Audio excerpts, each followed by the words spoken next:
Good morning all of you. Shri Nandishwar विद्यालय द्वारा संचालित ऑनलाइन क्लासेस में बच्चों आप सभी का फिर से एक बार स्वागत है। बच्चों आज क्लास 11 का इकोनॉमिक सब्जेक्ट का हम चैप्टर नंबर 15 लेकर आए हैं, जो है हमारा इंडियन एग्रीकल्चर यानी कि भारतीय कृषि। चलिए समझ गए होंगे आप, कृषि जैसे ही नाम आ जाता है हमारे जबान पर तो आप समझ जाते हैं कि एग्रीकल्चर हमारे देश का प्रमुख हिस्सा है। समझ गए होंगे आप बच्चों। ये भारतीय कृषि की बात करते हैं हम। चलिए पहले मैं इसको बता दूँ। भारतीय कृषि जो कि हमारा प्राइमरी सेक्टर का हिस्सा कहलाता है, ठीक है। प्राइमरी सेक्टर मतलब जो हमारे उद्योग धंधे विभाजित है ना, 3 सेक्टर्स में डिवाइड है, प्राथमिक, द्वितीय और तृतीय। तो प्राथमिक सेक्टर में आता है हमारा ये प्राथमिक क्षेत्र में, इसको हम बोलते हैं कृषि, और कृषि से संबंधित जितनी भी एक्टिविटीज है सब इसमें आया है। तो बच्चों आपको मैं बताना चाहूँगा कि जब पहले क्या था, भारतीय कृषि हमारी बहुत ही विकसित थी, अच्छी खासी थी, ठीक है। और लगभग 70% जनसंख्या हमारे देश की कृषि कार्य में लगी हुई थी। चलो आप एक बात जान गए कि कृषि कार्य में पहले लगी हुई थी, ये हमारी बात है, स्वतंत्रता के समय की बात है, ठीक है। चलो अब मैं आप प्रेजेंट की बात बताता हूँ। प्रेजेंट में जो हमारी कृषि है यानी कि इंडियन एग्रीकल्चर है, इसमें लगभग 52% यानी कि 52% जो पॉपुलेशन है वो आज भी हमारी एग्रीकल्चर का काम कर रही है, यानी कि 50% से ऊपर, आधी जनसंख्या से ऊपर हमारी एग्रीकल्चर डिपार्टमेंट में काम करती है, ठीक है। अब देखिए आप समझिए, तो हम भारतीय कृषि जानते हैं। सबसे पहले इसकी विशेषताएं बच्चों, भारतीय कृषि सबसे ज़्यादा हमारे किस पर डिपेंड है, मानसून पर डिपेंड है। देखिए बोर्ड में लिखा है, पहली विशेषता क्या लिखी, मानसून पर निर्भर। जैसा कि आप जानते हैं कि जो भारतीय कृषि है वो हमारी मानसून पर डिपेंड है, यानी कि अगर हमारा मानसून अच्छा रहता है तो कृषि भी अच्छी हो जाती है। और अगर जिस वर्ष मानसून ने गड़बड़ी कर दी, मानसून का मतलब है कि हमारे यहाँ बारिश की अच्छी मात्रा अच्छी बारिश नहीं हुई या इतनी अधिक मात्रा में बारिश हो गई तो पूरी फसल ही नष्ट हो गई। एक बात। दूसरी बात, हमारे यहाँ पे जलवायु कैसी रही, जलवायु का भी बहुत असर पड़ता है हमारी एग्रीकल्चर पर, हमारी फसलों पर। दूसरी बात, यहाँ पे मिट्टी कैसी है हमारे यहाँ पे, ठीक है बच्चों। ये सारी बातें हमारे मानसून के अंतर्गत आ जाती है। अब मानसून पे डिपेंड करती है हमारी कृषि, ठीक है। तो पहला आप जान चुके हैं, देखिए मैं इसमें से ही पढ़ता हूँ। भारत में लगभग 70% क्षेत्र कृषि मानसून के सहारे की जाती है, यानी कि अभी मैंने बताया था लगभग 70% जो हम कृषि कर रहे हैं वो मानसून पर डिपेंड होकर करते हैं। अब आप समझ जाइए। और वर्षा समय पर उचित मात्रा में होती है, कृषि जो उत्पादन है वो लक्ष्य के अनुरूप हो जाता है, ठीक है। और यदि ऐसा नहीं होता है तो फिर खाद्यान्न संकट उत्पन्न हो जाता है।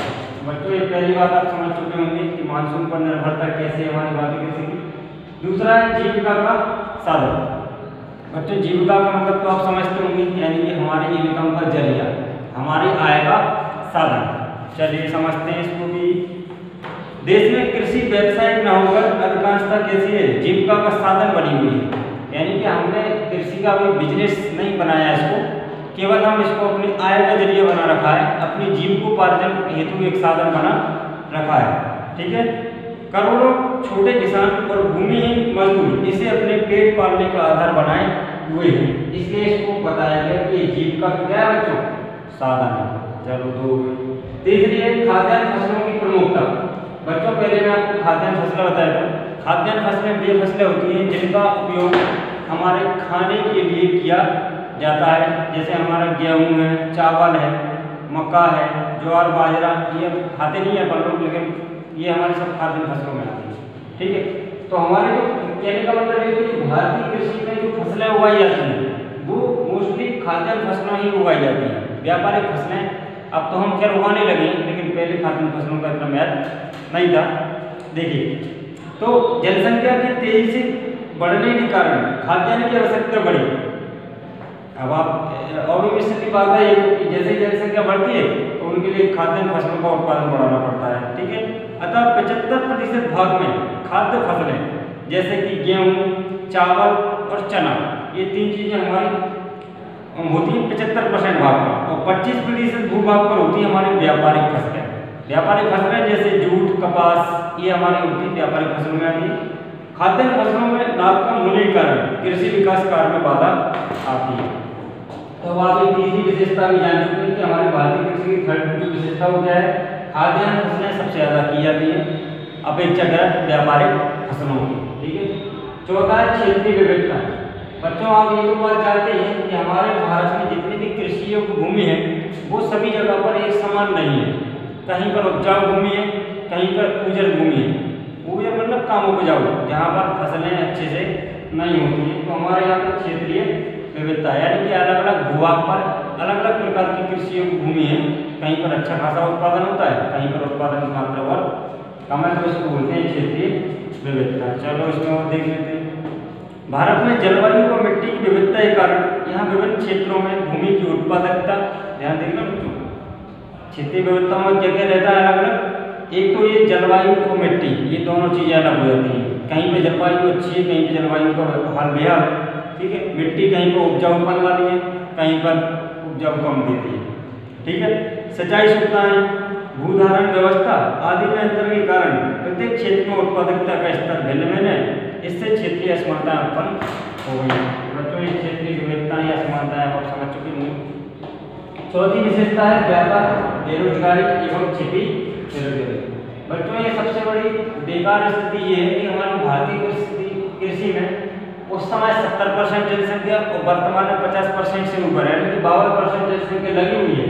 लेकिन फिर भी इसमें क्या है, व्यापक बेरोजगारी है, या फिर जो बेरोजगारी वो कैसी, छिपी बेरोजगारी। छिपी बेरोजगारी का मतलब होता है कि जब हमें ऊपर से तो ऐसा प्रतीत होता है कि हमारी भारतीय जनता काम में लगी हुई है, मतलब रोजगार प्राप्त है, लेकिन वास्तव में वो बेरोजगार होती है।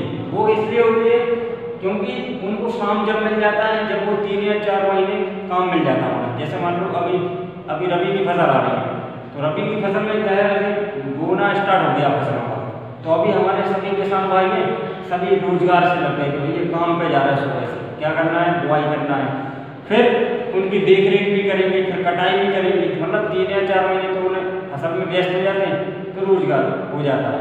और जैसे ही फसल कटी, खेत खाली हुई, वो बेरोजगार हो जाते हैं। यानी कि ऊपर से तो हमें ऐसा प्रतीत होता है कि वो काम में लगे हुए हैं, लेकिन वास्तविक रूप से वो बेरोजगार होते हैं, उसको बोलते हैं छिपी बेरोजगारी। तो ये ऐसी विशेषता हमारी किसकी है, इंडियन एग्रीकल्चर। पांचवा है पिछड़ापन एवं निम्नोत्पादन। बच्चों आप ये भी बात जानते हैं कि हमारे जो भारतीय कृषि में उत्पादन होता है वो बहुत ही धीमी गति से होता है। अगर हम लोग अच्छे से कृषि करते हैं, हमारे पास पर्याप्त सिंचाई की सुविधा है, ठीक है, और कृषि से संबंधित सारे यंत्र हैं, तो ही हम उत्पादकता अच्छे से कर सकते हैं। नहीं तो समझ लो आपकी कृषि बहुत पिछड़ापन उत्पादन देती है, पिछड़े रूप से। ठीक है। देखिए पढ़ लेते हैं हम एक बार इसको भी। बच्चों ये देखिए सबसे इम्पोर्टेंट है, छोटे जोत, मानसून पर निर्भरता आदि के कारण भारतीय कृषि पिछड़ेपन व निम्न उत्पादकता का शिकार रही है। यानी कि अब आप समझ चुके होंगे कि भारतीय कृषि की हमारी क्या विशेषता है। चलिए बच्चों अब हम थोड़ी देर में पढ़ेंगे कृषि के जो पिछड़ेपन के जो कारण है, ये भी मैंने बताया पिछड़ापन निम्न उत्पादन, इसके क्या कारण है। चलो शुरू करते हैं। चलिए बच्चों तो हम इसी वीडियो में एक और क्वेश्चन कंप्लीट करते हैं, जो है हमारा भारतीय कृषि के पिछड़ेपन के कारण या फिर निम्न उत्पादकता के कारण। बच्चों अभी आपने पढ़ा था ना इसकी विशेषताओं में कि भारतीय जो कृषि है वो बहुत पिछड़ी हुई है, या फिर उसमें जो उत्पादकता होती है वो बहुत कम होती है। तो कम उत्पादकता के या फिर पिछड़ेपन के आखिर कौन कौन से कारण है वो हम इस वीडियो में अध्ययन करेंगे। बच्चों भारतीय कृषि के पिछड़ेपन या निम्न उत्पादकता के कारण निम्नलिखित है। पहला कारण है निम्न श्रेणी की तकनीक। बच्चों ये तो आप भली भांति परिचित होंगे इस बात से कि हमारे यहाँ जो किसान भाई हमारे वो क्या कर रहे हैं कि जो टेक्निक अपना रहे हैं कृषि करने की, एग्रीकल्चर करने का जो तरीका अपनाते हैं वो बहुत ही निम्न श्रेणी की टेक्निक अपनाते हैं। अब निम्न श्रेणी की तकनीक क्या होती है, यानी कि जो आजकल आप देख रहे हैं कि कितना तकनीकी परिवर्तन हो रहा है, और वो तकनीकी परिवर्तन अगर होता है तो उसको हमें अपनाना पड़ता है बच्चों। लेकिन उसमें एक प्रॉब्लम ये भी है कि हर किसान के पास ऐसे संसाधन नहीं है कि वो तकनीक अपना सकें। एक मतलब ये भी समस्या है, यानी कि उनकी फाइनेंस संबंधी समस्या भी है उसमें। अगर वो नई टेक्निक नहीं अपना पा रहे तो उसकी मेन समस्या क्या है कि इकोनॉमिक समस्या हो सकती है, वो फाइनेंस संबंधी। ठीक है। लेकिन वो उत्पादकता का तो कारण हो ही गए, निम्न उत्पादकता का कारण हो कि नहीं। तो निम्न श्रेणी की तकनीक है। देखिए भारत में कृषि पुरानी विधियों द्वारा की जाती है, बताया मैंने भैया किसान भाई को हमारे यहाँ कैसे कर रहे हैं खेती पुराने तरीके से। इसका कारण मैंने बताया ना, निर्भरता मतलब निर्धनता, निर्भरता नहीं गलत छपा हुआ है, निर्धनता मतलब गरीबी, पैसा नहीं है इतना, या कम पढ़े लिखे, अशिक्षा आदि होना है। परिणाम स्वरूप क्या होता है, कृषि की उत्पादकता नीचे रह जाती है। तो बच्चों पहला सबसे मेन रीजन यही है हमारी कृषि के पिछड़ेपन का, कि जो हमारे किसान भाई हैं वो निम्न श्रेणी की तकनीक या विधियों का इस्तेमाल कर रहे हैं आज भी, और उनकी ये मजबूरी कह लो आप, क्योंकि निर्धनता है, गरीब फैमिली से हैं या पढ़े लिखे नहीं है, मतलब एग्रीकल्चर संबंधी उन्हें नॉलेज नहीं है। चलिए दो बात। अब दूसरी बात, सिंचाई साधनों का अभाव है। बच्चों हमारे यहाँ पे जो भारतीय कृषि पिछड़ रही है उसका मेन रीजन क्या है, अगर हमने विशेषताओं पढ़ा था, पूरी की पूरी जो 70% वो है हमारी कृषि जो है वो मानसून पर डिपेंड है। यानी कि अगर मानसून सही रहा, वर्षा वगैरह सही टाइम पे हो गई या पर्याप्त हो गई तो ठीक है, नहीं तो क्या होगा आप समझ गए होंगे। तो सिंचाई के साधन पर मिला के हमारे यहाँ पर्याप्त मात्रा में नहीं है। ठीक है, अब जैसे नहरों का विकास हुआ है तो वो कुछ क्षेत्रों तक हो पाया, हर जगह कुआं हमारा खुलता है, खोदते हैं तो पानी निकला या नहीं निकला ये जरूरी तो है नहीं है। चलिए तो देख लेते हैं। भारत में कृषिगत क्षेत्रफल में 30% भाग में ही सिंचाई सुविधाएं उपलब्ध है, लीजिए, जबकि 70% हमारी कृषि हो रही है और सिंचाई के साधन मात्र कितने परसेंट बताएं, 30%, यानी कि 30%। ठीक है, तो शेष भाग किस पर डिपेंड हुआ फिर, यानी कि शेष भाग मानसून पर निर्भर है। ठीक है, तो मानसून उचित न होने पर कृषि उत्पादन भी नीचा रह जाता है। तो आप समझ गए होंगे ये दोनों बातें, की तकनीक और सिंचाई साधनों का अभाव, इनके कारण हमारी कृषि पिछड़ रही है।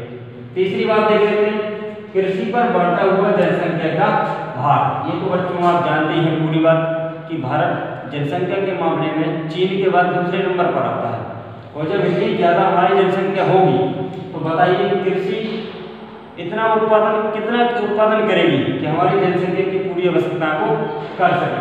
तो कृषि पर किसका भार पड़ रहा है बच्चों, जनसंख्या का पूरा पॉपुलेशन बढ़ती जा रही है, पूरा भार जनसंख्या पर किसका आ रहा है, कृषि पर आ रहा है। देखिए भारतीय कृषि पर जनसंख्या का भार निरंतर बढ़ता जा रहा है, प्रति श्रमिक बोई जाने वाले भूमि का क्षेत्रफल घटता जा रहा है, अतः कृषि की उत्पादकता भी गिर रही है। तो ये थर्ड हमारा बहुत इंपोर्टेंट कारक है जो कि पिछड़ेपन का मेन कारण है, हमारा जनसंख्या का भार बढ़ रहा है कृषि पर। चौथा है दोषपूर्ण विपणन व्यवस्था। बच्चों में विपणन व्यवस्था आपको बताया क्या होता है कि हमारा किसान फसलों का तो उत्पादन कर लेता है, खेतों में उसकी पूरी फसल बनी खड़ी रहती है, काटने के बाद वो बोरों में पैक भी कर लेता है। अब दिक्कत आती है कि उसको अपने खेत से, अपने गांव से मंडियों तक कैसे ले जाया जाए। बच्चों में मैंने बताया किसानों की क्या समस्या है, कैसे पैसे अगर नहीं है उनके पास ट्रैक्टर ट्रॉली ट्रक इनकी सुविधा तो हो नहीं सकती, तो बैलगाड़ी से कब तक लेके जाएगा, समझ गए ना। तो ये विपणन व्यवस्था भी बहुत दोषपूर्ण है हमारे यहाँ। देखिए भारत में किसान की उपज कम होने व मंडियों में दोषपूर्ण प्रणालियां प्रचलित होने के कारण वह उसे मंडी तक नहीं ले जा पाता है, और जो मध्यस्थ होते हैं वो उसकी उपज खरीदते तो हैं लेकिन कम मूल्य पर खरीदते हैं। मध्यस्थ नहीं, मिडिल मैन होते हैं। ठीक है, बोलो मूल्य सही न मिलने के कारण वह कृषि में रुचि लेना कम कर लेता है। सही बात है, अगर किसान को अपनी फसल का सही मूल्य नहीं मिलता है तो उसका इंटरेस्ट खेती में घटने लगता है। और आप आज देख भी रहे होंगे कि हमारे जो किसान भाई हैं वो खेती साइड में करने लगे, दूसरा काम करने लगे, दिन में मजदूरी मेहनत जो भी करते हैं या दुकान उन्होंने डाल दी वो करेंगे और खेती करेंगे बाद में, मतलब साइड बिजनेस कर लिया उन्होंने खेती का, तो और दूसरा धंधा अपना लिया। इसी कारण चौथा हमारा रूढ़िवादी दृष्टिकोण। बच्चों ये हमारा सबसे कारक बहुत खतरनाक है। ये रूढ़िवादी दृष्टिकोण हमें नहीं अपनाना चाहिए। आप कोई भी काम करते हैं तो पुराने विचारों को नहीं मानना चाहिए।